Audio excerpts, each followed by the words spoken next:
Introducing YouTube memberships, a fun way to support the channel while getting some exclusive perks.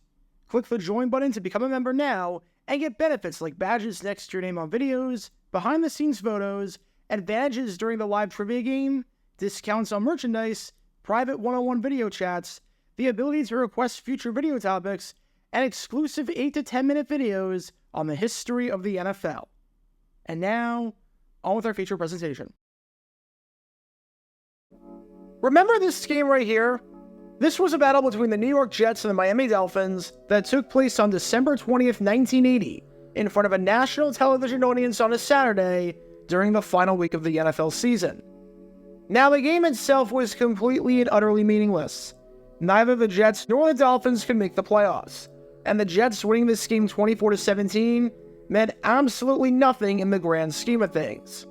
However, this game is notable more than 40 years later for the fact that, entirely by design, the game was held without announcers. As part of an experiment that NBC wanted to run, they ran the game without a play-by-play man or a color commentator. This meant that all you heard during the game was the sounds of the stadium, with the only difference being that the PA announcer's microphone was amplified so you could hear the down and distance.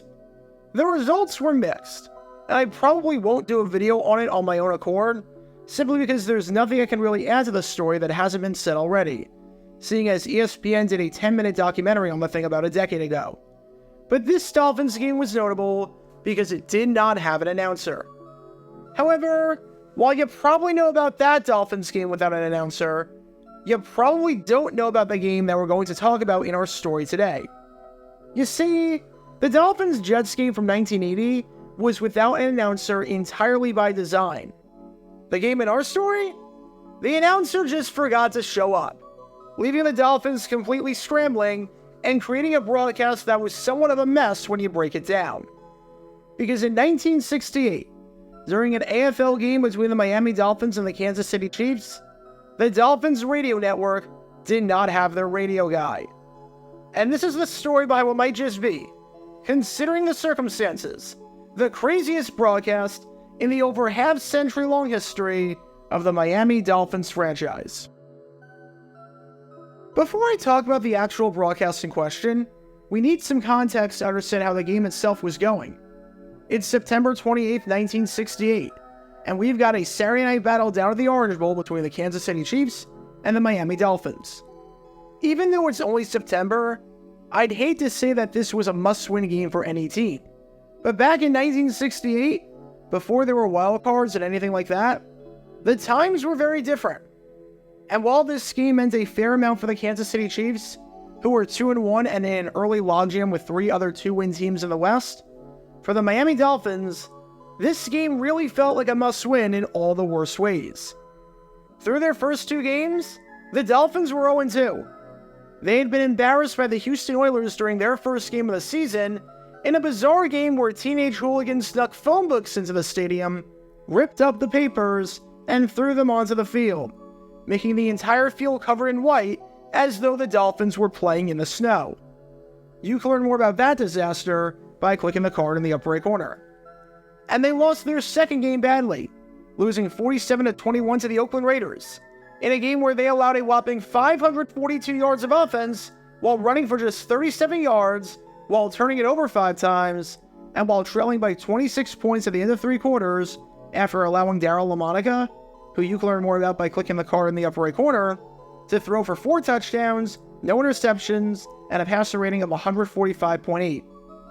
If they didn't win this game right here against the Chiefs, and if they dropped to 0-3, at a time when only the division winner made it to the playoffs and had a shot at the Super Bowl, that was it for them. They'd potentially be 3 back after 3 weeks, and escaping that deficit, especially with 5 of the next 6 games and 7 of the next 9 being on the road, was going to be almost impossible. And oh man, as you can tell from these highlights, that did not happen. Not in the slightest bit. This scheme was ugly with a capital U in all the worst ways, as even though the Chiefs were 15-point favorites, it seemed like Vegas underestimated them, as the Chiefs won convincingly by a final score of 48-3. Kansas City was up 24-3 at the end of the first quarter, and led at 38-3 at the half. In all honesty, they could have scored 70 if they wanted to, had they not played their backups for the second half. Not that Dolphin fans know anything about a team scoring 70. Len Dawson had a near flawless game, throwing for 205 yards, 3 touchdowns, no interceptions, and a passer rating of 143.7. To learn more about the great career of Len Dawson, click the card in the upper right corner. The Dolphins quarterbacks, on the other hand, not so much. Rick Norton went 9 for 19, completing just 47% of his passes with no touchdowns, 3 interceptions, and a passer rating of 39, which is worse than if he did nothing but spike the ball into the ground on every single play. And Bob Greasy fared no better, with what has to be the worst scheme of his entire career. The future Hall of Famer put up a stat line that makes you wonder if he was even capable of playing quarterback, as on this day, he went 2 for 17, completing 11% of his passes for 24 yards, no touchdowns, 2 interceptions, and a passer rating of 0, which is what you get if you just don't even show up. He threw as many passes to the Chiefs as he did to his own teammates. The Dolphins turned it over 6 times. The Chiefs outgained them 431 to 234 in total yardage, and the Chiefs averaged over 5 yards per carry, just having their way on the ground. How bad was this game? One writer said afterwards that watching the Dolphins on this day was enough to create an ulcer. I mean, I think that says everything you need to know. Is that statement harsh? Probably. Is that statement accurate? Honestly, it might be. Who's to say? And if you were a Dolphins fan who had to experience this game, and you couldn't make it out to the Orange Bowl on this Saturday night, since the Dolphins played all of their home games on Saturday nights early in the season, your only way to listen to the game was via the radio. And this was a big deal back in 1968, because games were blacked out. The blackout rule stated that if your team was playing at home, even if the game was sold out, you could not watch the game on television. This rule applied to both the NFL and the AFL. This meant that if you wanted to follow along and witness this bloodbath for yourself, the only way to do it if you were not at the stadium was to follow along with the radio broadcast. Now, the good news for the Dolphins, heck, maybe the only good thing about the Dolphins, was the fact that they had one of the best radio announcers in the business in Bob Gallagher. He used to do games for the Boston Patriots in the early part of the 60s, but by the late 60s, had gotten a job as a sports director for a television station in Miami, where he was not only the television announcer for Dolphins preseason games, but where he was the radio announcer for the Dolphins. If you listen to Dolphins games throughout the 60s, you listen to the voice of Gallagher, and he was the consummate professional. One Miami writer said that Bob Gallagher's broadcast was big time all the way. However, there was one problem with Gallagher, and that was the fact that because he was so good and spent time in Massachusetts, where he lived for the most part, he got a lot of jobs. He got a lot of chances to call games. So not only was he the radio announcer for the Dolphins, but he was also going to broadcast the game between Harvard and Holy Cross, which was a big game, not just because it was the first game of the college football season for both of these schools, but because it's a rivalry between two schools in Massachusetts separated by less than 50 miles. Unfortunately, there is no actual footage of that game, but just know that Harvard won this 1968 meeting by a final score of 27-20, in what would be, by far, the most famous Harvard football game from that 1968 season. Can't think of any others. Anyways, the Harvard Holy Cross game, like most college football games, took place on a Saturday, taking place on September 28th. And the Dolphins-Chiefs game? That was taking place on, you guessed it, Saturday, September 28th. Now you might be able to notice a pretty big problem with that. It's the Ray Parker Jr. conundrum. Two places at the same time.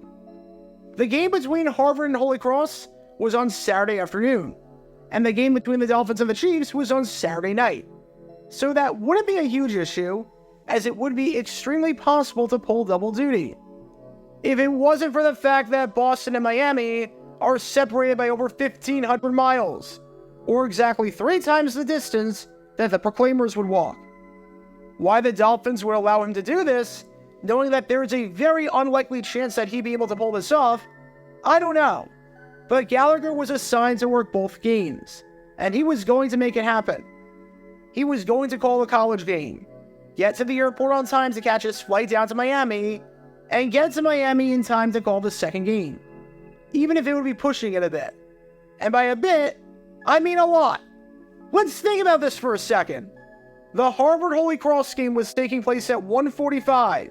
The Dolphins-Chiefs game was taking place at 8 o'clock. The average football game takes 3 hours, so that means the college game is going to end at 4:45. From there, it takes about 10 minutes to get to Boston Logan International Airport, and that's assuming no traffic along the way, which there will be, because you've got thousands of people exiting the stadium. So in the absolute best case scenario, and I truly mean the best case scenario, you're at your gate at 5. Then, it's 3 hours and 35 minutes to fly non-stop from Boston to Miami, which means you land in Miami at 8:35, which from there, assuming no traffic, it's another 10 minutes to get from the airport to the Orange Bowl. In the absolute best case scenario where nothing goes wrong, you're getting there at 8:45, 45 minutes after the Dolphins-Chiefs game started. So again, why was this thought to be a good idea? I have no clue. But he had it all covered, because he had one of the best in the business directing his travel itinerary, so he could make it to this game right here. He had a man by the name of Tom Feenan helping him out, who was an esteemed travel agent. And by that, I mean that he knew nothing about traveling, and was in charge of a fitness program called HP Hoods & Sons. So it's like if you need a plumbing job fixed, and you call me. I have no experience at all. Now, Feenan was an esteemed person in his own right. 2 years after this, he would become the president of the Municipal Police Science Institute in Boston, despite the fact that he had no law enforcement experience. It seems like this guy is great at getting jobs where he has no experience. But for this, he was the man in charge of getting Gallagher down to Miami from Boston and getting him on his flight so that he could make it in time for the game. And shocker, that did not happen. I don't know why Gallagher thought he could do this. I don't know why Feenan arranged the schedule thinking he could do this. I don't know why Gallagher had Feenan help him out on this in the first place when he was woefully unqualified. I don't even know why the Dolphins allow this. But this meant that for this entire game that you've been watching, the Dolphins, quite literally, did not have their regular play-by-play announcer when they thought they were going to. And that's kind of a big deal when we're talking about the radio, which is not a visual medium in the slightest bit. Which meant that if you wanted to listen to this game and follow along, the only way to do it was through the radio broadcast of the Kansas City Chiefs. Seriously, if you were a Dolphins fan, you had to somehow get a signal from the Chiefs announcers, which led to a horrible broadcast where the Chiefs announcers were obviously incredibly biased against Miami, seeing as they have to be as employees of the Chiefs. Just a fantastic situation all the way around, where neither the team nor the announcer actually showed up. And in many ways, what happened on the radio in the game between these two teams behind me right here is way worse than if it happened on TV, where the announcer just didn't show up. Look, we've all dealt with bad broadcasters before on TV, but on TV, if there's an announcer that you don't like, that really grinds your gears and that irritates you, all you have to do is mute the broadcast, and you can still follow along and not miss a whole lot.